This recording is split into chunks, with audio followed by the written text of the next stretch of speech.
Hi ಎಲ್ರಿಗೂ welcome to ಪಲ್ಲವೀಸ್ vlog. ಎಲ್ಲರೂ ಹೇಗಿದ್ದೀರಾ? ನಾನಿವತ್ತು ಕಡಲೆಕಾಳು ಪಾಲಕ್ ಗ್ರೇವಿ ಮಾಡೋಕ್ಕೆ ಹೋಗ್ತಾಯಿದ್ದೀನಿ. ಹೇಗೆ ಮಾಡೋದು ಅಂತ ನೋಡ್ಕೊಳ್ಳೋಣ ಬನ್ನಿ. ಮಾಡಕ್ಕೆ ಬಂದಿರೋ ರೆಸಿಪಿ ಒಂದು ಕಡಲೆಕಾಳು ಪಾಲಕ್ ಗ್ರೇವಿ ಮಾಡ್ತಾಯಿದ್ದೀನಿ ಚಪಾತಿಗೆ. ಅದಕ್ಕೆ ನಾನು ಬೆಳಗ್ಗೆನೇ 1 ಕಪ್ ಕಡಲೆಕಾಳು ತೊಗೊಂಡು ನೀರಲ್ಲಿ ಚೆನ್ನಾಗಿ ನೆನೆಸಿಟ್ಬಿಟ್ಟು ಹೋಗಿದ್ದೆ.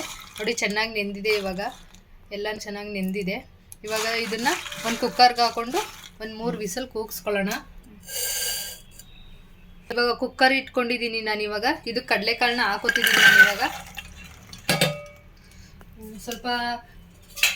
ಸ್ವಲ್ಪ ಇದಕ್ಕೆ ನೀರನ್ನು ಹಾಕೊಳ್ತಿದ್ದೀನಿ. ಬನ್ನಿ ಇವಾಗ ಇದನ್ನು ಒಂದು ಸ್ವಲ್ಪ ಉಪ್ಪು ಹಾಕ್ಬಿಟ್ಟು ಒಂದು 4 ವಿಸಲ್ ಕೂಗಿಸ್ಕೊಳ್ಳೋಣ. ಉಪ್ಪು ಹಾಕಿದ್ದೀನಿ. ಇವಾಗ ಕುಕ್ಕರ್ ಲಿಡ್ನ ಕ್ಲೋಸ್ ಮಾಡ್ತೀನಿ. ಕ್ಲೋಸ್ ಮಾಡಿಬಿಟ್ಟು 4 ವಿಸಲ್ನ ಕೂಗಿಸ್ಕೊಳ್ಳೋಣ. ಪಾಲಕ್ನ ತಗೊಂಡು ಚೆನ್ನಾಗಿ ಬಿಡಿಸ್ಬಿಟ್ಟು ಚೆನ್ನಾಗಿ ತೊಳೆದು ಇಟ್ಕೊಂಡಿದ್ದೀನಿ. ಮಣ್ಣೆಲ್ಲ ಹೋಗೋ ಥರ ಚೆನ್ನಾಗಿ ತೊಳೆದಿದ್ದೀನಿ. ಪಾತ್ರೆಯಲ್ಲಿ ನೀರು ಇಟ್ಕೊಂಡಿದ್ದೀನಿ ಪಾಲಕ್ ಸೊಪ್ಪು ಬೇಯಿಸ್ಕೊಳ್ಳೋಕ್ಕೆ. ಇವಾಗ ಪಾಲಕ್ ಸೊಪ್ಪನ್ನ ಅದಕ್ಕೆ ಹಾಕ್ತಾ ಇದ್ದೀನಿ. ಸ್ವಲ್ಪ ಜಾಸ್ತಿ ಏನು ಬೇಯೋದು ಬೇಡ, ಸ್ವಲ್ಪ ಸಾಫ್ಟ್ ಆದರೆ ಸಾಕು.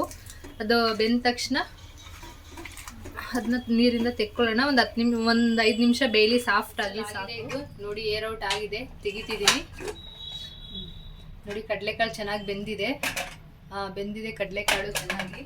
ಮತ್ತು ಸೊಪ್ಪು ಬೆಂದಿದೆ ಚೆನ್ನಾಗಿ. ಬೇಯಿಸೋಕೆ ಇಟ್ಟಿದ್ನಲ್ವಾ, ಅದೂ ಚೆನ್ನಾಗಿ ಬೆಂದಿದೆ ಆಲ್ರೆಡಿ. ಈ ನೀರೆಲ್ಲ ತೆಗೆದ್ಬಿಟ್ಟು ಇದ್ದೀನಿ, ತಣ್ಣಗಾಗಿದೆ. ಇವಾಗ ಇದನ್ನ ರುಬ್ಕೊಳ್ಳೋಣ. ಪಾಲಕ್ಕು ಮತ್ತು ಒಂದು ಅರ್ಧ ಕಪ್ ಮೊಸರು ಹಾಕೊಳ್ಳೋಣ. ನಾನೊಂದು 3 ಸ್ಪೂನಷ್ಟು ಮೊಸರು ಹಾಕೋತಿದ್ದೀನಿ ಇದಕ್ಕೆ. ಇವಾಗ ಇದನ್ನ ರುಬ್ಕೊಳ್ತಾ ಇದ್ದೀವಿ. ನೋಡಿ ಇವಾಗ ರುಬ್ಕೊಂಡಾಗಿದೆ, ಸಣ್ಣದಾಗಿ ರುಬ್ಕೊಂಡಿದ್ದೀನಿ. ಅದಕ್ಕೆ 1-2 ಸ್ಪೂನ್ ಎಣ್ಣೆ ಹಾಕೊಳ್ತೀನಿ. ಇವಾಗ 2 ಈರುಳ್ಳಿನ ಚಿಕ್ಕದಾಗಿ ಕಟ್ ಮಾಡಿ ಇಟ್ಕೊಂಡಿದೆ, ಅದು ಹಾಕೊಳ್ತಿದ್ದೀನಿ. ಹಾಕೊಂಡು ಫ್ರೈ ಮಾಡ್ಕೊಳ್ಳೋಣ.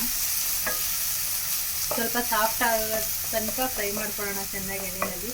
1-2 ನಿಮಿಷ ಆಗಲಿ. ಈರುಳ್ಳಿ ಫ್ರೈ ಆಗಿದೆ. ಇವಾಗ ಇದಕ್ಕೆ 1 ಸ್ಪೂನ್ ಶುಂಠಿ ಬೆಳ್ಳುಳ್ಳಿ ಪೇಸ್ಟ್ ಸೇರಿಸ್ಕೊಳ್ತಾ ಇದ್ದೀನಿ ನಾನು. ಶುಂಠಿ ಬೆಳ್ಳುಳ್ಳಿ ಪೇಸ್ಟ್ ಹಸಿ ವಾಸನೆ ಎಲ್ಲ ಹೋಗಿದೆ. ಸ್ವಲ್ಪ ಅರಿಶಿನ ಹಾಕೊಳ್ಳೋಣ.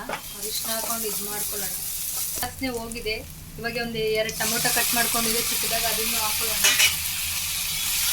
ನೋಡಿ ಇವಾಗ ಅದನ್ನು ಫ್ರೈ ಮಾಡ್ಕೊಳ್ಳೋಣ ಒಂದು 2 ನಿಮಿಷ. ನೀವು ನಿಮ್ಮ ಮನೆಯಲ್ಲಿ ಟ್ರೈ ಮಾಡಿ. ಇದು ಒಂಥರ ಡಿಫ್ರೆಂಟ್ ಆಗಿರೋ ಕರಿ, ತುಂಬ ಚೆನ್ನಾಗಿರುತ್ತೆ. ನಾನು ಅದಕ್ಕೆ ಟ್ರೈ ಮಾಡ್ತಾ ಇದ್ದೀನಿ. ಒಂದು 5 ನಿಮಿಷ ನಾನು ಬಿಡ್ತೀನಿ ಹಂಗೇನೆ. 5 ನಿಮಿಷ ಆಗೋದ್ರೊಳಗಡೆ ಕುಕ್ ಆಗಿರುತ್ತೆ. ಸ್ವಲ್ಪ ಸಾಫ್ಟ್ ಆಗಬೇಕು, ಆಗಲಿ. ಕುಕ್ ಆಗಿದೆ. ನೋಡಿ ಫ್ರೆಂಡ್ಸ್, ಎಲ್ಲ ಚೆನ್ನಾಗಿ ಆನಿಯನ್ ಟೊಮೆಟೊ ಎಲ್ಲ ಚೆನ್ನಾಗಿ ಕುಕ್ ಆಗಿದೆ. ಇವಾಗ ಇದಕ್ಕೆ ಮಸಾಲೆಗಳನ್ನ ಸೇರಿಸ್ಕೊಳ್ಳೋಣ ಬನ್ನಿ. ನಾನಿಲ್ಲಿ 1.5 ಸ್ಪೂನ್ ಚಿಲ್ಲಿ ಪೌಡ್ರ್ ಹಾಕೋತಿದ್ದೀನಿ. 1.5 ಸ್ಪೂನ್ ಧನಿಯಾ ಪೌಡ್ರ್ ಹಾಕೋತಿದ್ದೀನಿ. 1 ಸ್ಪೂನ್ ಗರಂ ಮಸಾಲ ಹಾಕೋತಾ ಇದ್ದೀನಿ ನಾನು. ಅದನ್ನು ಹಾಕೊಂಡ್ಬಿಟ್ಟು ಅದನ್ನು ಚೆನ್ನಾಗಿ ಮಸಾಲೆನ ಮಿಕ್ಸ್ ಮಾಡೋಣ ಬನ್ನಿ. ಮಿಕ್ಸ್ ಮಾಡ್ಕೊಳ್ಳಿ. 2 ನಿಮಿಷ ಬೇಡ, 1 ನಿಮಿಷ ಮಿಕ್ಸ್ ಆದರೆ ಸಾಕು. ಕಮ್ಮಿ ಊರಿನಲ್ಲಿ ಇಟ್ಕೊಂಡು ಮಿಕ್ಸ್ ಮಾಡ್ಕೊಳ್ಳಿ, ಇಲ್ಲಾಂದರೆ ಮಸಾಲೆ ಸ್ವಲ್ಪ ಬ್ರೌನ್ ಆಗುತ್ತೆ. ಇವಾಗ ಆಗಿದೆ ಇದು ಮಸಾಲೆ. 1 ನಿಮಿಷದಲ್ಲಿ ಎಲ್ಲ ಆಗಿದೆ. ಇವಾಗ ಅವಾಗಲೇ ರುಬ್ಬಿಟ್ಕೊಂಡಿದ್ವಲ್ಲ ಆ ಪಾಲಕ್ನ ಇದಕ್ಕೆ ಸೇರಿಸ್ಕೊಳ್ಳೋಣ. ಪಾಲಕ್ಕು ಮತ್ತು ಮೊಸರು ರುಬ್ಬಿಟ್ಕೊಂಡಿರೋದನ್ನ ಇದಕ್ಕೆ ಸೇರಿಸ್ಕೊಳ್ಳೋಣ. ನೋಡಿ ಸೇರಿಸ್ಕೊಳ್ತಾ ಇದ್ದೀನಿ ನಾನು. ಸೇರಿಸ್ಕೊಂಡು ಚೆನ್ನಾಗಿ ಮಿಕ್ಸ್ ಮಾಡ್ಕೊಳ್ಳಿ. ಚೆನ್ನಾಗಿ ಮಿಕ್ಸ್ ಮಾಡಿಕೊಂಡು ಸ್ವಲ್ಪ ಇದನ್ನು ಮಿಕ್ಸಿ ಜಾರ್ನಲ್ಲಿರೋದನ್ನ ಸ್ವಲ್ಪ ನೀರು ಹಾಕ್ಕೊಂಡು ಅದನ್ನು ಇದ್ರೊಳಗಡೆ ಹಾಕ್ಕೊಳ್ಳೋಣ. ಇದನ್ನು ಸ್ವಲ್ಪ ಇವಾಗ ನೀರನ್ನ ಸ್ವಲ್ಪ ಸೇರಿಸ್ಕೊಳ್ಳೋಣ. ಇದನ್ನೆಲ್ಲ ಚೆನ್ನಾಗಿ ಮಿಕ್ಸ್ ಮಾಡಿಬಿಟ್ಟು ಇದೆಲ್ಲ ಸುತ್ತಲೆಲ್ಲ ಎಣ್ಣೆ ಬಿಡಬೇಕು. ನೋಡಿ ಇವಾಗ ಇಷ್ಟೊಂದೆಲ್ಲ ನೀರಿದೆಯಲ್ವ, ಇದೆಲ್ಲ ನೀರೆಲ್ಲ ಕಮ್ಮಿಯಾಗಿ ಗಟ್ಟಿ ಆಗಬೇಕು. ಗಟ್ಟಿ ಆಗೋ ತನಕ ಒಂದು 10 ನಿಮಿಷ ಚೆನ್ನಾಗಿ ಕುದಿಬೇಕು ಇದು. ಬನ್ನಿ ಲಿಡ್ ಕ್ಲೋಸ್ ಮಾಡಿಬಿಟ್ಟು ಒಂದು 10 ನಿಮಿಷ ಬಿಡೋಣ. ಮೀಡಿಯಮ್ ಊರಿನಲ್ಲೇ ಬಿಡೋಣ. ಇವಾಗ ಎಲ್ಲ ಗಟ್ಟಿಯಾಗಿದೆ. ಇವಾಗ ಇದಕ್ಕೆ ಸೇರಿಸ್ಕೊಂಡು ಮತ್ತೆ ತಿರುಗಿಸ್ಕೊಂಡು ಅವಾಗಲೇ ಬೇಯಿಸಿಟ್ಟಿರೋ ಕಡಲೆಕಾಳನ್ನ ಇದಕ್ಕೆ ಸೇರಿಸ್ಕೊಳ್ಳೋಣ. ಸೇರಿಸ್ಕೊಂಡು 1-2 ನಿಮಿಷ ಕುದ್ರೆ ಸಾಕು. ಗ್ರೇವಿ ರೆಡಿಯಾಗುತ್ತೆ. ಕಡಲೆಕಾಳು ಪಾಲಕ್ ಗ್ರೇವಿ ರೆಡಿಯಾಗುತ್ತೆ. ಜಾಸ್ತಿ ಟೈಮ್ ಏನಿವಾಗ ಕುದಿಸೋದು ಬೇಡ. ಎಲ್ಲ ಗ್ರೇವಿನೂ ಚೆನ್ನಾಗಿ ಕುಕ್ ಆಗಿದೆ. ಕಡಲೆಕಾಳು ಕುಕ್ ಆಗಿರೋದ್ರಿಂದ 1 ನಿಮಿಷ ಕುಕ್ ಆದರೆ ಸಾಕು. ಫೈನಲಿ ಎಲ್ಲ ರೆಡಿಯಾಗುತ್ತೆ. ನೋಡಿ ಫ್ರೆಂಡ್ಸ್, ಆಗಿದೆ. ಫೈನಲಿ ಕೊತ್ತಂಬರಿ ಸೊಪ್ಪು ಹಾಕಿದ್ರೆ ಗ್ರೇವಿ ರೆಡಿ. ಹಾಗೆ ಚಪಾತಿನೂ ಮಾಡ್ಕೊಂಡಿದ್ದೆ. ಈಗ ಫೈನಲಿ ಹೀಗೆ ಬಂದಿದೆ ಚಪಾತಿ ಜೊತೆಗೆ.